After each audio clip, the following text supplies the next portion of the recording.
Почитувани, соочени со фактот дека ја губат општината, СДС во Струмица шири страв и трепет, а листите за советници им се полни со насилници.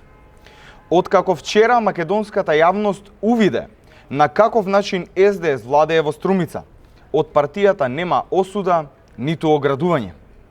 Каков пример даваат на младите Христијан Ефтимов и Илија Стојанов, кои крвнички тепаат странски државјани во Струмица?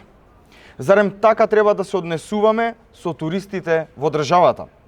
Исто така, дали судството ги штити овие две лица, бидејќи се уште нема постапено? За жал, тие двајца не се први ни последни кои имаат кривични пријави во советничката листа на СДС во Струмица. За носителот на листа, Миле Гогов, има кривична за загрозување на сигурност, додека за Шевкет Асанов има прекршочна за насилство и нарушување на јавен ред и мир.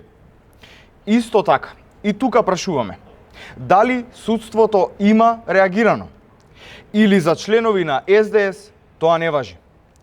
Од сето ова можеме да заклучиме дека СДС во Струмица кандидира насилници и тепачи на кои досиеата им се полни со кривични пријави и заштитени од судството, затоа што се чеда на Заев. На Струмица не и требаат тепачи и насилници. На Струмица е потребна вистинска промена. Ви благодарам.